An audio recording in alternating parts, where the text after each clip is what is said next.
Welcome in. It's Check the Mic draft special here. Mike Renner is my very special guest. We're going to start doing this on Fridays as a YouTube exclusive, just talking draft here during the season. Mike, thanks for joining us this week. Appreciate you having me, Steve. Very excited. I don't get to talk draft much. I really haven't on my show here, so looking forward to it. That's why we brought you back. We just can't quit you, Mike, because all of our listeners loved having you on the main Check the Mic episode a few weeks ago. So let's talk some draft. We're going to get right into it. We've got quarterback discussion. We've got some of your favorite players in the draft to discuss. We've got the eternal Travis Hunter discussion that everybody needs to have. But we'll get right into it, starting with your top 5 quarterbacks for the draft. Caveats here, like we're sitting here in October, things can change, but let's count down your top 5 quarterbacks in the draft. Where are you going to start? We'll start 5, I guess, and we'll start with the guy who's fallen quite a bit in my eyes. Not a ton. I think it's more a lot of guys have lapped him, but Carson Beck from Georgia. He was top of my board almost by default. I didn't think there was a guy that far out preseason that I was like, this guy's the number 1 pick sort of guy. I just thought if I had to take one in the first round, given what I know now, Beck would probably be the safest one. He just had a lot to his game that I liked, but I think his inability to push the ball downfield consistently has shown up more on tape this year. Obviously, the Alabama game was a little bit of a nightmare, but he's had other tough ones. Kentucky one wasn't great either. So he's not a guy who can, I think, overcome bad situations, but he's effective within timing, within structure. He's got a good enough arm, and I think he's a good enough athlete to, if nothing is there, he can run and make a play with his legs. But I don't think he's like a creator by any means. So that's why he's kind of just on the outside looking in, where there's guys in this class who, whether they have either more tools or more creation ability, that I just would take a chance on right now over a guy like Carson Beck, who I just think is kind of a low ceiling, high floorish kind of quarterback. I've seen other people bring it up, like, what does Carson Beck really do well, and how does he separate from the other guys? That feels like the hindrance here for Carson Beck in his game, doesn't it? Yeah, I think that's it. It's just, what's he hanging his hat on at the next level? He feels very, the guy I've comped him to, and even the preseason, is like Sam Bradford. And that's not like the worst thing in the world to be a Sam Bradford. But like when you really are just you're not a guy that can push the ball down the field consistently. You're not a guy that can run and make plays with your legs consistently. Well, in today's NFL, you're just limited. It's just tougher. The game gets a lot tougher for you when that's the case. And so that's just kind of how I feel about Carson Beck. Man, I love Sam Bradford. I'm still a Sam Bradford believer. I still think it's going to work out for Sam at some point here. Mike, I should have prefaced this whole thing with overarching discussion about the QB class. How do you feel about it? Because personally, it seems like there's 15 intriguing prospects who all have their warts. Like, how good is this actual QB class before we get to number 4? I'll just say I don't think it's bad. I'm higher on it, or more optimistic on it, than I think a lot of people. Like, even outside of my top 5, there's probably a couple guys who I could even see making their way in the first round. Like, I don't have Garrett Nussmeier from LSU in my top 5. I don't have Jalen Milroe from Alabama in my top 5. If you told me those guys ended up first rounders, I wouldn't be surprised. Like, there's a lot of guys who are impressing in one way, shape, or form. So there's talent. I will say there's just not a guy who's really putting it all together just yet. And so there's no one guy who I'm like, okay, that he's on for sure number 1 pick trajectory. There's just a lot of guys who have just looked good and have some tools. So I guess that's a roundabout way of just saying, like, I like it. I don't like any one guy just yet so egregiously much that I'm going to go to bat for him. All right, so you got Carson Beck as your number 5. Who's your number 4 quarterback as we sit here in October? Number 4, I'm going Quinn Ewers, and he was the guy who I thought could be number 1 sort of pick trajectory, but like 3 straight years now. 3 straight years of missing games with injury, and he's not big. He's a little on the slimmer side from a frame perspective. At that point, I talked about Sam Bradford. Like, that's what you worry about, is the guys who just never stay healthy on the football field. So I find it difficult for him to up his stock enough.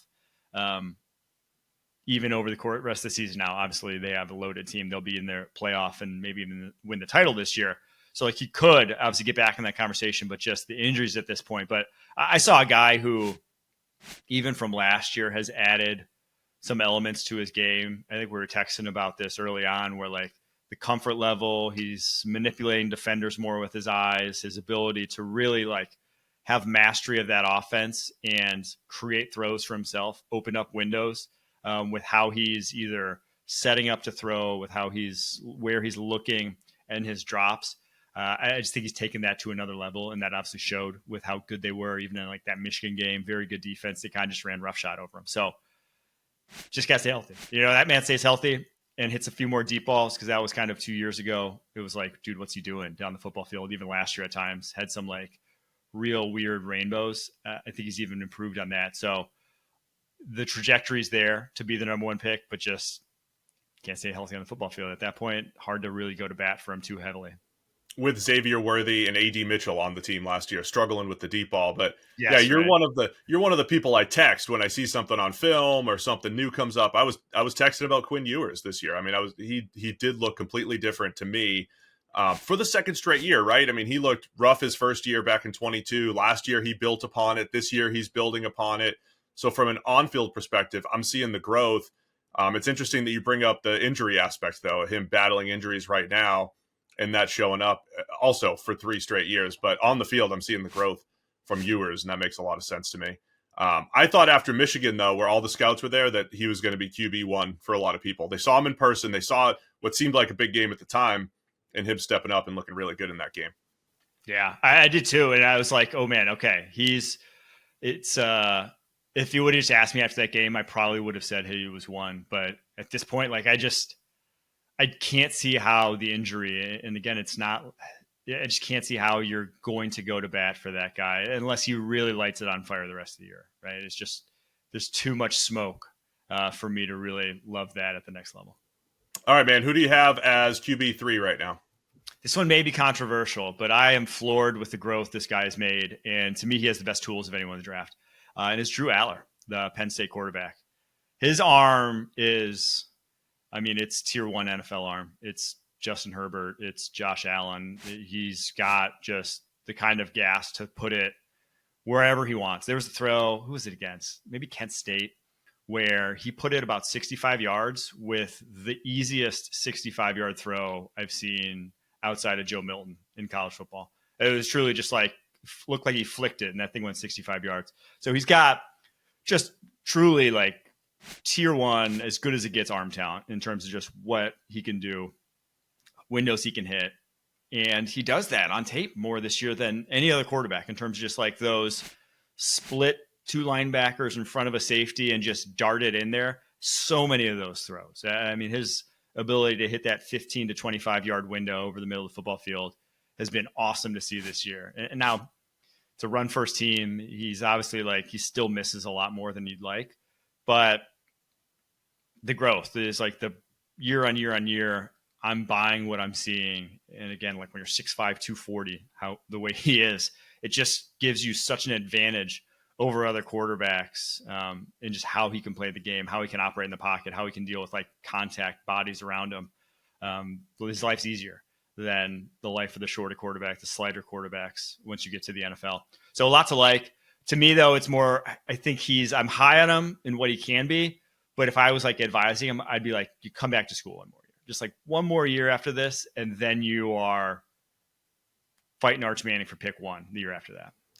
Yeah, Allar's career has been fascinating. He was one of those, for me, like as a freshman, he comes out there and it's like, oh, there's something there, right? Because he makes a few of those throws that are eye-popping. And then last year, there was so much, inconsistency. They didn't throw the ball down the field at all.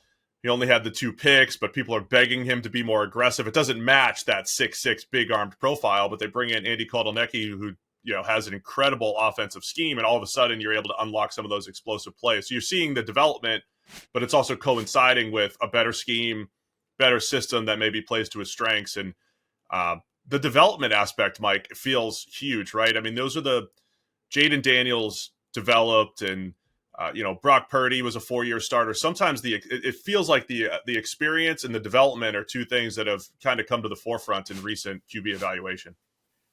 100%. I do think that between the ears, what a guy's made of is something that, just as an outsider, we don't get to kind of see, but it's something that matters more. Like the more I've done this, the more I've seen quarterbacks and how they go from college to pro, the more that matters a whole lot, man. I mean, you got to be made of the right stuff, and you got to have to want to put in the work to get better, because a lot of guys show up, a lot of guys will be at practice on time, whatever, but not have that drive to do what it takes that, guys like Jaden Daniels have, that guys like, CJ Stroud have, that guys like Bo Nix have, that like, that's what makes you into that sort of prospect. And that's what makes you successful in the NFL. Jalen Hurts, like another one that just, if you're willing to do it and go the extra miles, a lot of times, if you're talented enough, you'll end up figuring it out. So you want to see it. That's why you want to see guys getting better at the collegiate level, and not, like we said with Carson Beck, like, oh, why is he going backwards? It's like, I don't know. Like,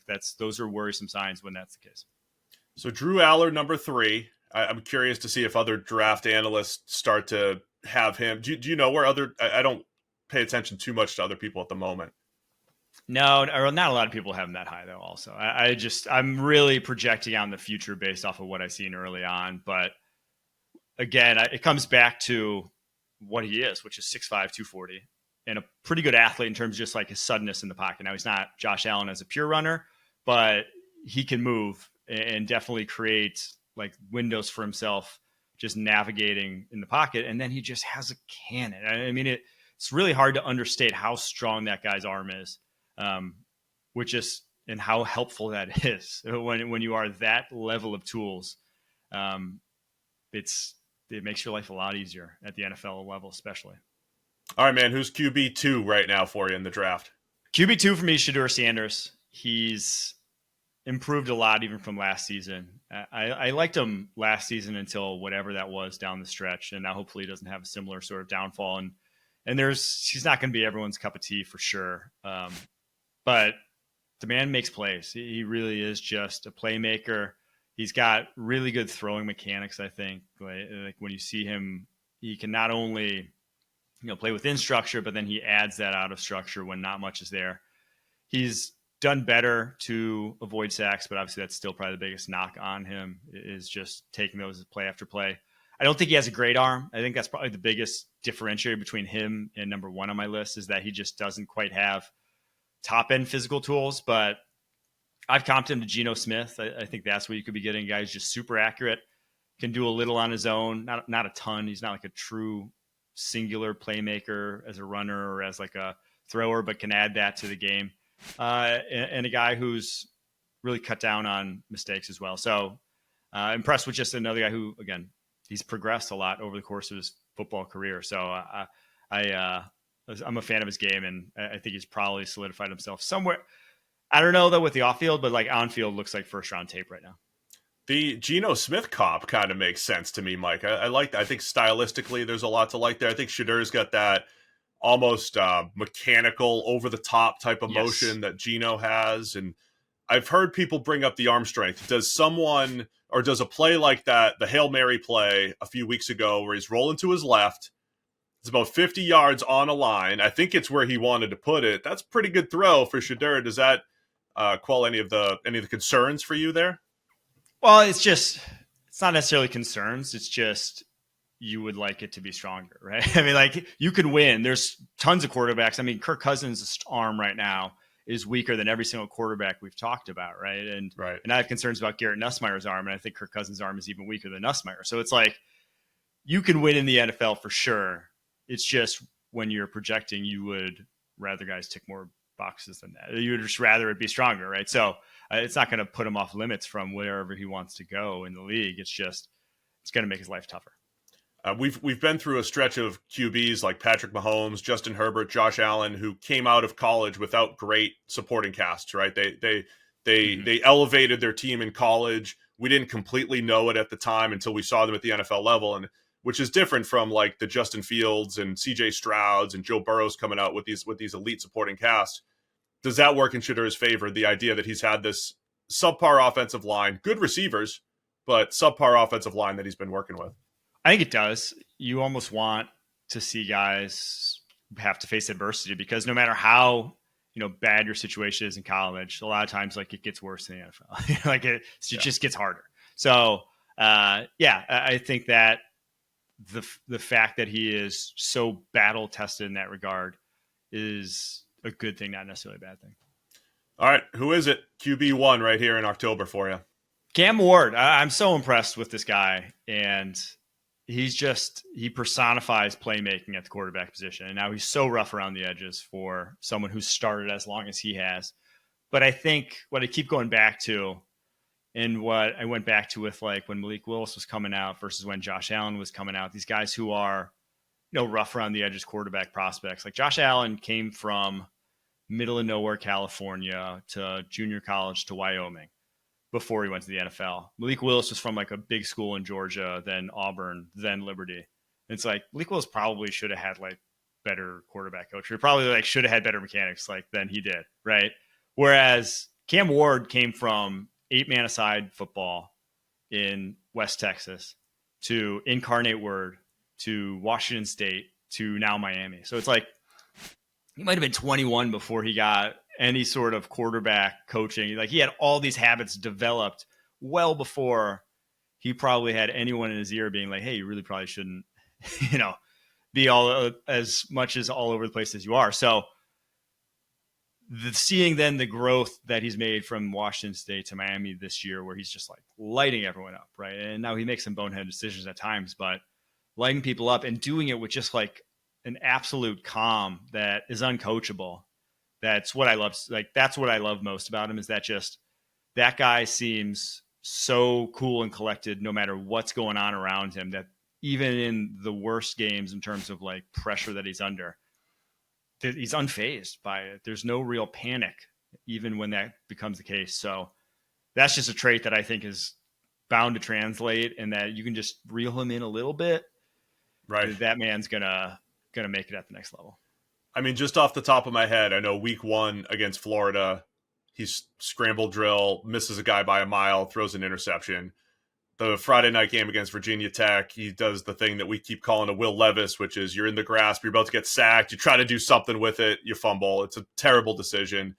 And then at Cal, late night, Saturday night, the crowd's going nuts. You're already down a couple scores, throw back across your body. Yeah. Josh Allen, like those are the types of things in my head in 2017 going into the 2018 draft. I'm like eliminating Josh Allen from my head. Like he can't make these plays.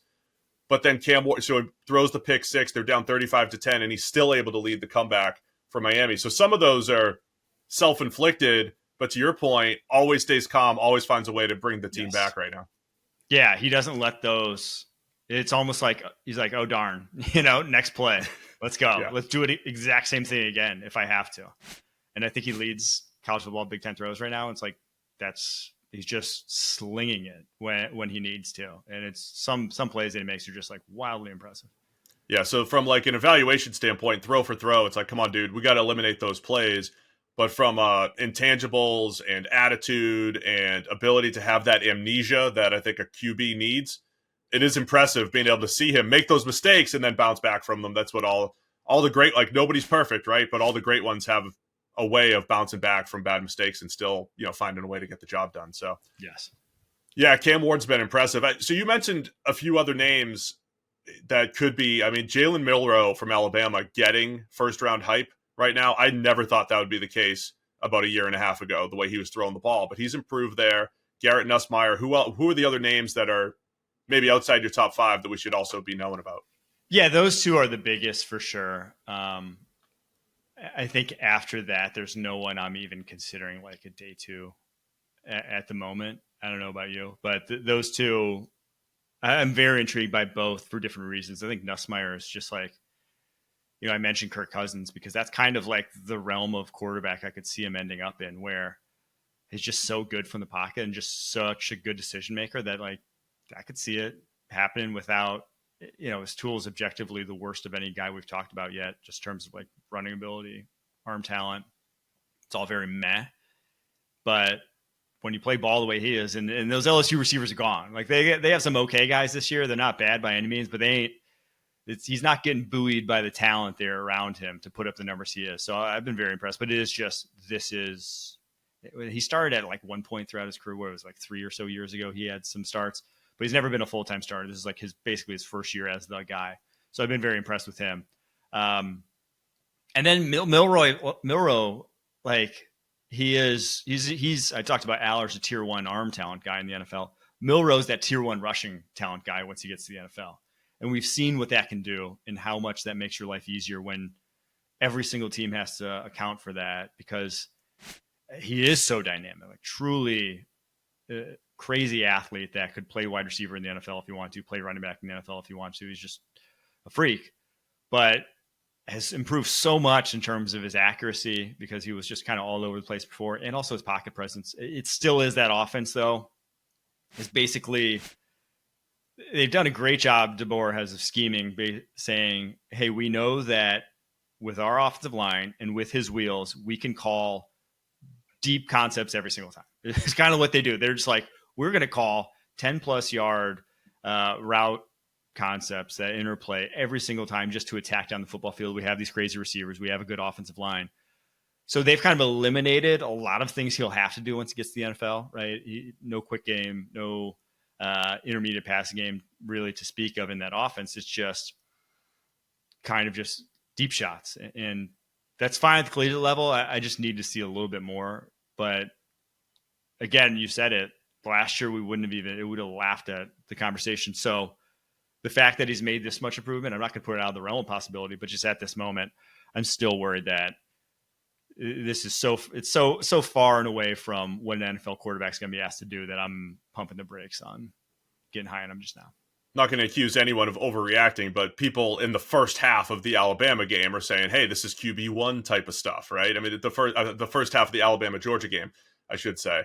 And there are elements of that, but again, I didn't think Anthony Richardson would go as high as he did with the inconsistency that he had as a passer, but the size, the speed, the arm strength, it just became basically a tools, projection type of pick.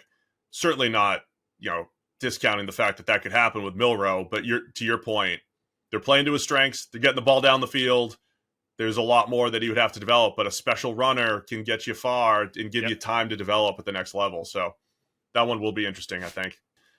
So my plan every week here, we're going to have a special NFL draft guest, and especially during the season, I really want to get some names to know that maybe aren't on the radar yet, that will be on the radar, or maybe people that you just like. So we'll call these Renners, sleepers, your guys that you like right now. October, during the season, give me some players to watch here, or give me a player to watch to start with here. Where to start? I'll start with Joshua Josephs, the other edge for Tennessee. Everyone knows about James Pierce Jr. If you follow the draft, you probably should. He's freak athlete, but Josephs has been the guy actually who, flip on the tape more often than not, is the one making more plays this year. Really a quiet year from Pierce. And actually, there was when I first started watching Tennessee and when I first started watching Pierce this year, I knew he had like a weird number. And so I watched and I was like, oh, that's a nice play. That was a nice play. It turns out I was saying nice play to Josephs because Josephs wears 19, Pierce wears 27. Right. So I was like, oh, the weird number guy. No, he's similarly like perfect edge build. He's 6'3", 245, but with like really long arms. I mean, would not surprise me if those are 35-inch arms because he is just so easy for him to get that first contact. And then he plays with great leverage, great power, really good body control. Just seems like no one ever gets him cleanly in the running game. He's just so good at keeping his body clean. And he's only same year as Pierce. He's a rising junior, I guess redshirt sophomore, whatever you want to say. But I've just been really impressed with what he's done this season. I just think all the traits are kind of there. I haven't seen a ton from him as a pass rusher in terms of like knowing how to, combo moves, how to set tackles up. But when you have what he does, I don't think it's a far cry to see him doing that more at the next level. So big fan of his game, what I've seen so far. Not quite first round. I'm not like saying he's first rounder yet, but definitely a guy to watch going forward through the SEC season here. I was shocked by his power on a few of the plays. I mean, he took a right tackle and absolutely deposited him.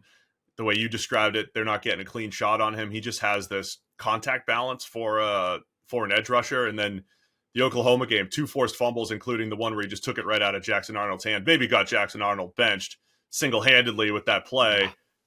He's made some huge plays in a different style from Pierce. I mean, I don't know what your thoughts are on Pierce, but I thought number 27 looks like an edge that I just haven't seen move with that type of fluidity in a long time, like Von Miller-esque type of fluidity. I don't know if he's got the overall game, certainly not as a Von, but just pure movement skills from Pierce looked absolutely special. Yeah, he looks. I mean, he moves like a wide receiver at edge, and it's really the only thing is just like he also kind of plays as about as strong as a wide receiver at times. Like he needs to play stronger. That's the one thing.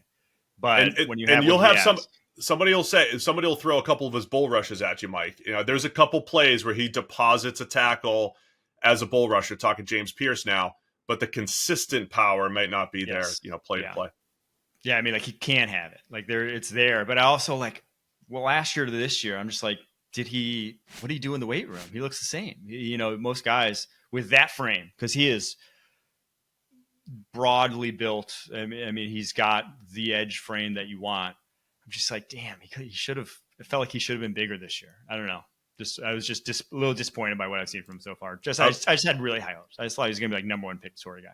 So Josephs has been good. The Tennessee front has been really good. Yeah, Pierce, the same question I had was about his weight, what exactly he was going to be and, if that's going to play at the next level.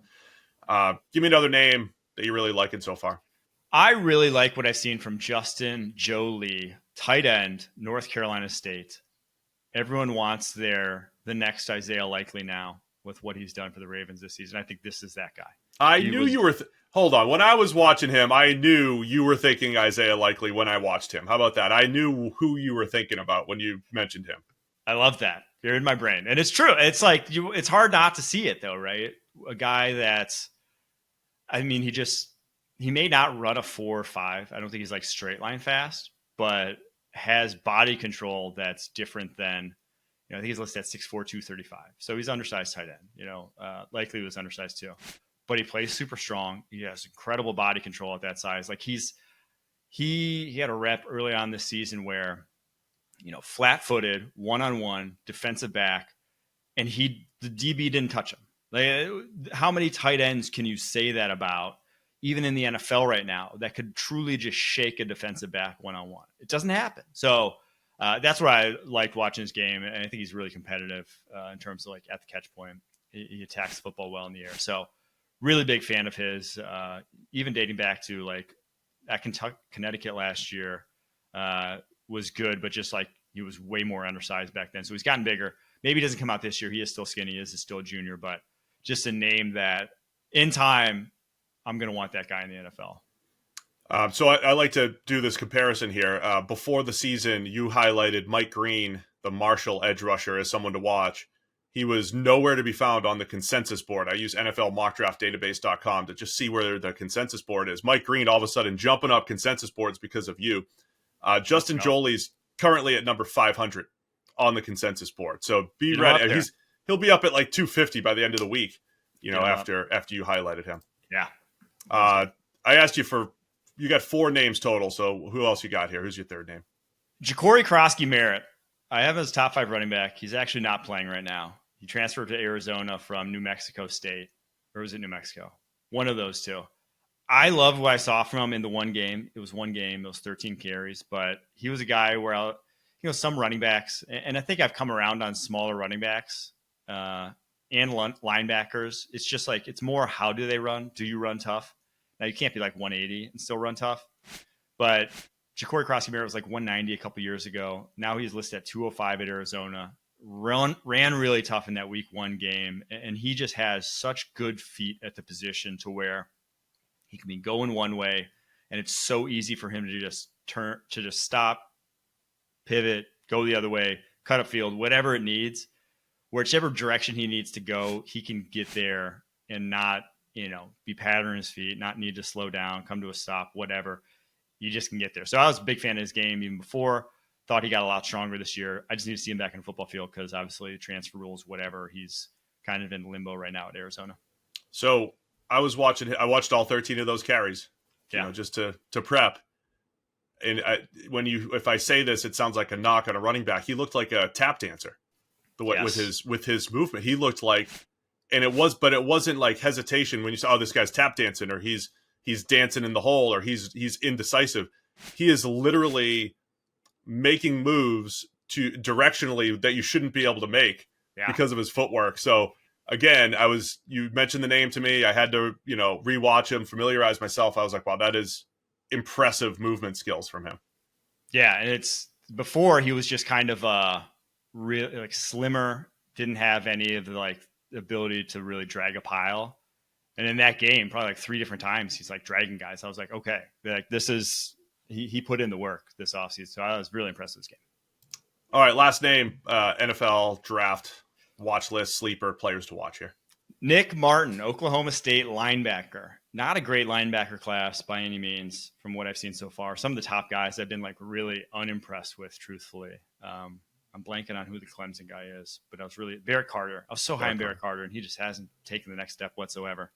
Something about Clemson defenders. It's like Jeremiah Trotter too. I thought was better his second last year than last year. These guys, Clemson hadn't been developing talent, unfortunately, for a while now. But not Barrett Carter, but Nick Martin's an undersized guy, 6 foot, 220, but he plays with his hair on fire. Similar to what I was saying, like linebackers and running backs. I'm not sure it's as much about size. Now, size obviously helps. You want bigger guys. But with the undersized guys, it's how do they play? Are they willing to play physical? Are they willing to stick their nose into it? If they're not, it's like that's a right there is take them off your board. You don't want those guys. But if they do, you can get by at the NFL level. And with Nick Martin, man plays with his hair on fire. He will take on blocks. He doesn't always separate off blocks, but he is willing to come full speed into a 320-pound offensive guard if he wants to, or if that's what it calls for, he's going to do it. And then, man, he probably runs a 4.4 or something. The guy can absolutely fly at the linebacker position, and he's just making plays. He's all over the football field. Like I think he's top 10 in college football in stops. So I think it was top 10 in college football in stops last year. Like he is around the football consistently. Definitely a guy that, probably stuck into a weak side at the NFL level, but I would want on my team as a weak side linebacker. So week 2 against Arkansas, he's got 16 total tackles, 13 solos. I went back and just watched those because I heard people raving about him after that game. And, you and I with our PFF background, Mike, anti-tackles, right? It don't count tackles. They need context. But Martin was flying around the field, and even those 6, 7, 8-yard tackles down the field, coming out of nowhere, it reminded me of Devin White and Devin Bush, the two guys that might not be the best pure linebackers, but make some of those plays where it's like he just held this to a 6-yard gain that maybe would have been 15 if he's not on the field. The speed absolutely pops, and you're right, he plays like an animal out there. Yeah, and with blitzing the way it is nowadays, you want that guy in these blitz packages, right? The guy that runs a 4.4 that gets to a spot before an offensive lineman could even get to that spot. Like it's easier to beat. It's easier to get home by getting there before an offensive lineman's even ready than by beating an offensive lineman altogether. So he's a guy that can, if he's coming around a stunt, loop, or whatever, you can't pick him up if you're an offensive lineman going the other way. Look at you, just highlighting all these athletes. Martin is 122nd on the consensus board. Bump him up. Can't even find Ja'Cory Krosky Merritt on the consensus board. And I haven't looked up. Game with these guys. Yeah, you're gonna move the needle here. Is Joshua Josephs anywhere? I don't even know if he might be. People might still have him in the 2026 draft class. So it's 374 right now. Again, NFLmockdraftdatabase.com. We're gonna track movement on the consensus board and see how much you move the needle here. Love it. That's what I'm trying to do with these guys. These aren't like I don't think any of those guys I'm putting first round right now, but all those guys, I think those are top 100 guys in my opinion. I love it. These are your guys to highlight here. So again, a consistent theme here. I want to ask every guest my favorite draft question. Everybody's favorite draft question. Travis Hunter. What are you doing with Travis Hunter? How do we project Travis Hunter at the next level? What's his best fit? What's the best for the team? What's best for him? Answer all the questions. Wide receivers make so much more money than cornerbacks, right? Everybody keeps saying that. They do. And especially, like, he's best in zone coverage. And that's, sometimes that's a knock, sometimes it's not. But, like, the man cover guys get paid more. They're just unfortunate. It's almost like the right tackle of the cornerback position is zone corner. So, from a pure dollars and cents perspective, I think it makes more sense if he wants to play wide receiver. Because I think he's a little bit less of a prospect at wide receiver than he is at corner, but I'd put him in top 20 at either position. But I do think from if he wants to play both ways, he's good enough to do so. And if you're an NFL team, if you can get some small edges in terms of hey, I can get a top 20 wide receiver and a top 20 corner, that turns out to be, that's probably even more valuable than any top 5 pick at whatever position, even though I think he's like probably top 5 to 10 corner. But I think it's easier to do corner first, wide receiver second, because you run less at corner for the most part than you do at wide receiver on a play-to-play basis. You have to have more on your plate in terms of just schematic knowledge. And now I don't think that's a problem given what he's done at Colorado, playing full-time both ways. But at the NFL level, it still is more.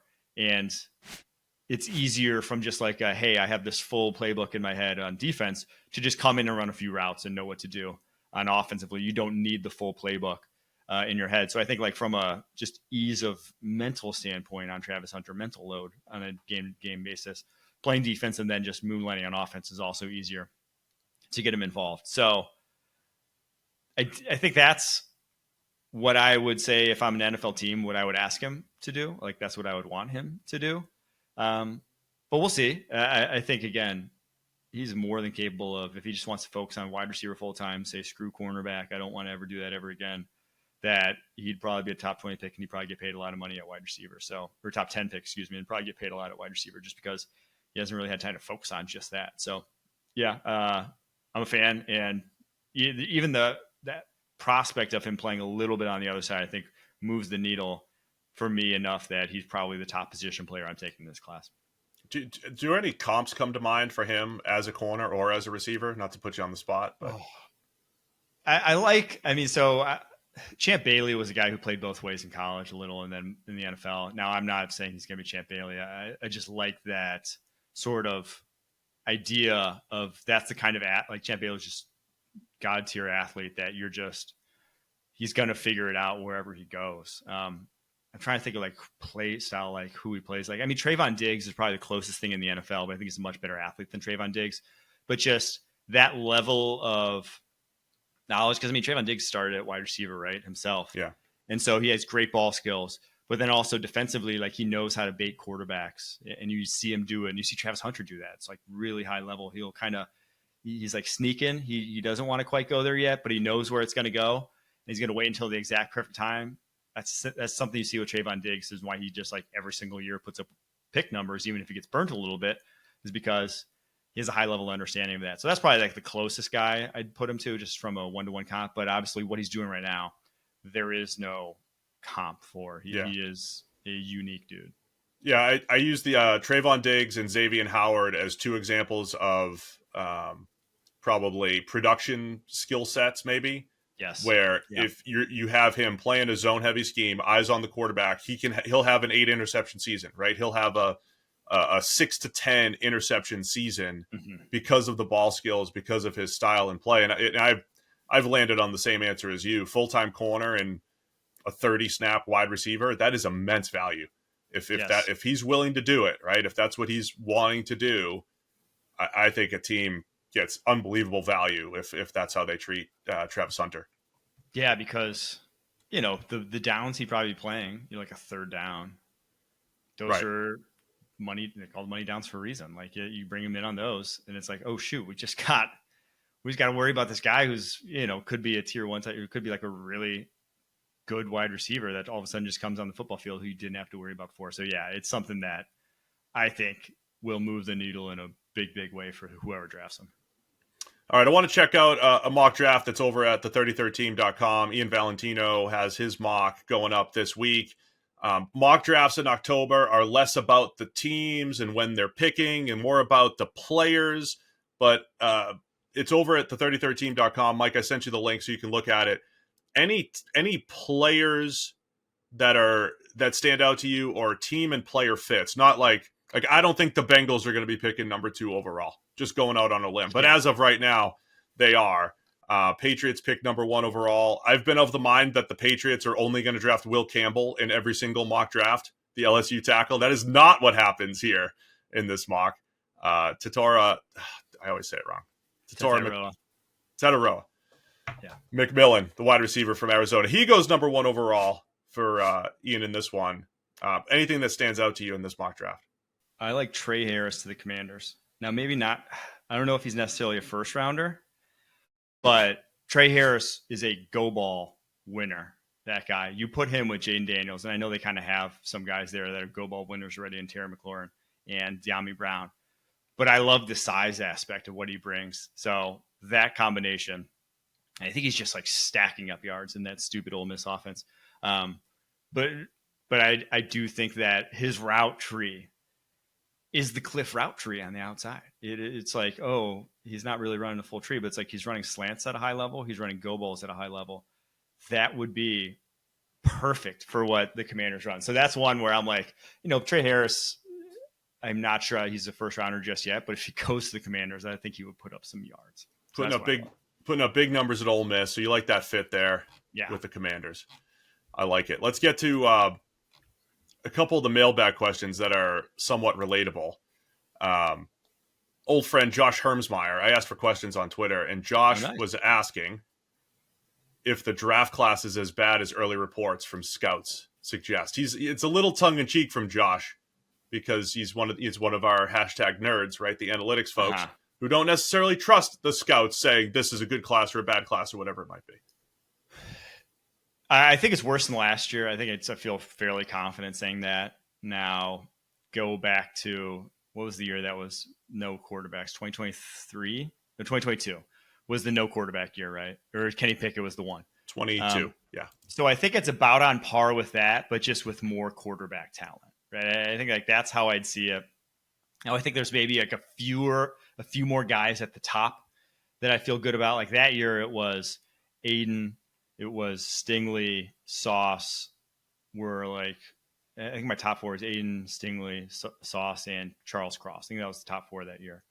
And it's like, I think we have a few more guys that I would have put above some of those four. There's probably like, it probably goes to deeper, like 6 or 7 in this class that I really like at the top. But it's not a good, I agree it's not a good year, but I think compared to that year, there's actually some quarterbacks I would want. So I think that might be the saving grace, is that there are some QBs that I'm at least intrigued by at a much higher level than I was that season, where I think mid-season that year when, Sam Howell was struggling, when Spencer Rattler got benched, and when no one was really putting it together besides Kenny Pickett, who kind of came out of nowhere. I was just like, that year didn't have near the quarterback talent that this year does, in my opinion. So that's kind of how I would liken it. I do think it's weak year on year, but I'd still say it's better than that year. The 2021 draft is the one that had Micah Parsons and all the other blue chips, Jamar Chase. This past year, that was insane too. Yeah. Yes, this year with Malik Neighbors and Marvin Harrison Jr., Joe Alt, and others, it was offensive heavy, QB heavy, some distinct blue chip players. I think when people are saying that, they're talking about the distinct first. So the two things I've heard: distinct first round grades are down, or clear first round grades are down. But we also have Jim Nagy from the Senior Bowl months ago saying, I cannot believe how many draftable prospects we're writing up here for the Senior Bowl. So it might be deep as far as draftable prospects, but low as far as blue chips go. Well, I'll say this for Nagy. I think this is the first year that they've known juniors were going to be eligible, right? All year? Or did they know last year? I think they knew, but couldn't say last year. So. Well, I think that's part of it, is like he also has to write up way more this year. So maybe he's kind of just year on year. This is the only, so second time he's had to do it. That could be playing a factor into.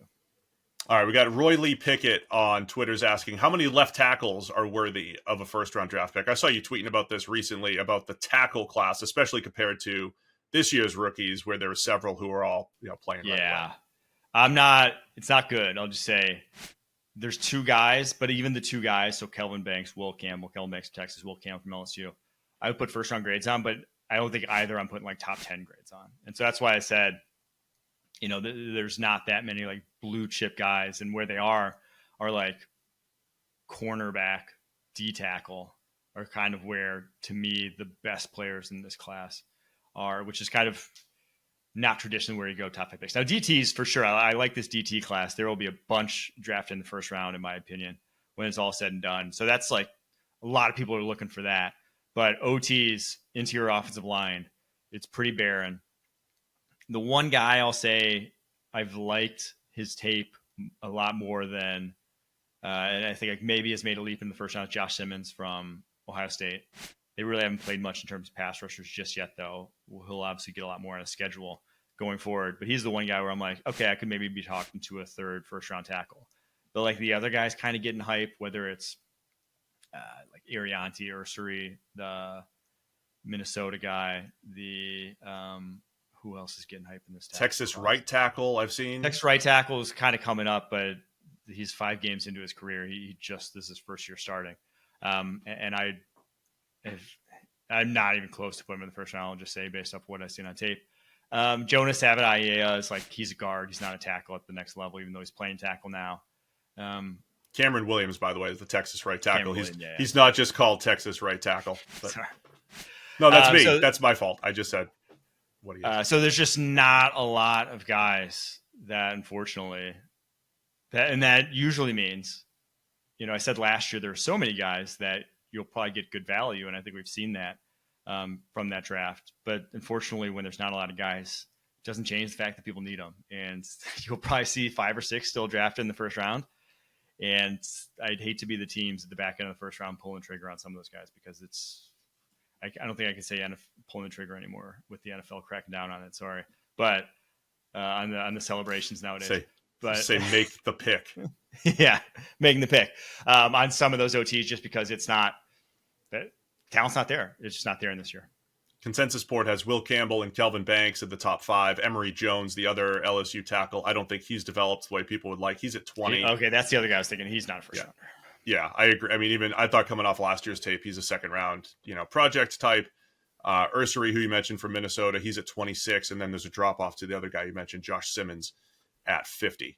The last question comes from the Discord and several other places. A lot of people are asking, Ashton Jeanty, just how high are we allowed to mock and eventually pick Ashton Jeanty, the Boise State running back, who is on pace to break all of Barry Sanders' records? Yeah, I mean, this class, I think you could draft him in the first round, honestly. I do. I think he's that good. I think he's got such an NFL translatable game, the way he runs, body type, physical skill set, and he can catch. Like he's a 3-down guy. I think he caught like 60 balls a year ago, even if like they're not really using him that much in that regard this year comparatively. But there's not a lot to dislike, truthfully. I don't have a lot of knocks watching his tape. He's awesome. So how high? I mean, he's as good as, I think he's going to be as good a prospect as Bijan was coming out. So Bijan went that high. Now, obviously, I don't think the Falcons they maybe have some regrets about taking him that high. It obviously still, once you get to the NFL, there's so few guys that can overcome their situation meaningfully at the running back position. So you still need to put talent around him. But yeah, I think in this class specifically with, once you get outside the top 10, there ain't going to be a lot of guys that I'm really going to bat for over someone like Ashton Jeanty. He's awesome. Yeah, I think there's some depth to the running back class this year, right? But Jeanty, man, just can't tackle him. Breakaway speed. Yeah. He is unbelievable. So it's stupid. I see him going in the first. The analytics departments are bigger than ever. Sure. Right, they're bigger than ever in the NFL, but he's still going to go in the first. In part because, I think the first round does lack the distinct first round talent that we've had. And I love Jeanty. He's got that body type where if you ever watch like him stand before the snap, he literally stands like normally. He's not like in a stance. He's just standing, and his thighs touch all the way down to his knees in just his normal standing posture. He's got such big quads that he probably starts a fire if he wears like wool pants. It's wild to watch that guy. Is that in your scouting notes this year? Yeah. Starts fires. What's the body type look like? That's how you want a body type to look like. He's going to be MJD on draft day wearing like 3XL sweatpants because you can't fit in anything else. So my comp history is I used Nick Chubb. For Nick Chubb, I used MJD, a taller MJD, right? You're going to bounce off this dude. Well, Chubb's got those, same body, same thigh. I'm watching Jeanty run, and he reminds me of NFL Nick Chubb, right? Where he can do the short area stuff. He can break tackles, be a bowling ball, but also take it to the house. And so I've been impressed with just everything he does. It just reminds me of Nick Chubb with what he's capable of. Sick. We'll see. I do like the running back class though. It's if one position is deep, it's running back this year. A lot of good backs. It's good for everybody to know. Get your running back, as the NFL might be running a little bit more in the coming years here. Well, Mike, this was fun. Appreciate it. Our first guest to check the mic, in-season draft breakdown. Again, tell everybody where they can find all your great stuff right now. Can check me out every Monday through Thursday, 9:30 a.m. Eastern on Pushing the Pile, me and Kyle Long. And we have a CBS Sports Network show on Mondays with Matt Ryan and Jonathan Jones, and then Thursdays with Brian McFadden. So check me out any of those places. But it's mostly NFL. Draft takes, you're going to have to wait till later in the season. Or sometimes we'll do mailbags on Wednesdays. You can ask me draft questions. We'll answer sometimes. But later in the season, we'll be giving some more draft stuff. Interesting dynamic for our listeners here. We joke that we go head-to-head with Good Morning Football on Monday morning. You start at 9:30 on Monday, right as we're wrapping up, so people can go back-to-back, check the mic, right to Pushing the Pile. We're kind of head-to-head on Wednesday and Thursday, though. A little crossover there. But you don't get up early? No, 10:30. No, we sleep in the rest of the week. Only Monday. We're up super early, Smart. 7 a.m. Yeah. No, the 9:30 is kind of a weird time slot. I pushed for a little later, but just because Monday, I really want to watch all the stuff. Yeah. And so I end up just not sleeping Mondays. But you just don't sleep. You just don't sleep. So, all right. Well, appreciate it, man. Always a pleasure talking NFL draft with you. Thanks to everybody for tuning in. We'll see you again. When is this? Monday morning at 7 a.m. Check the mic.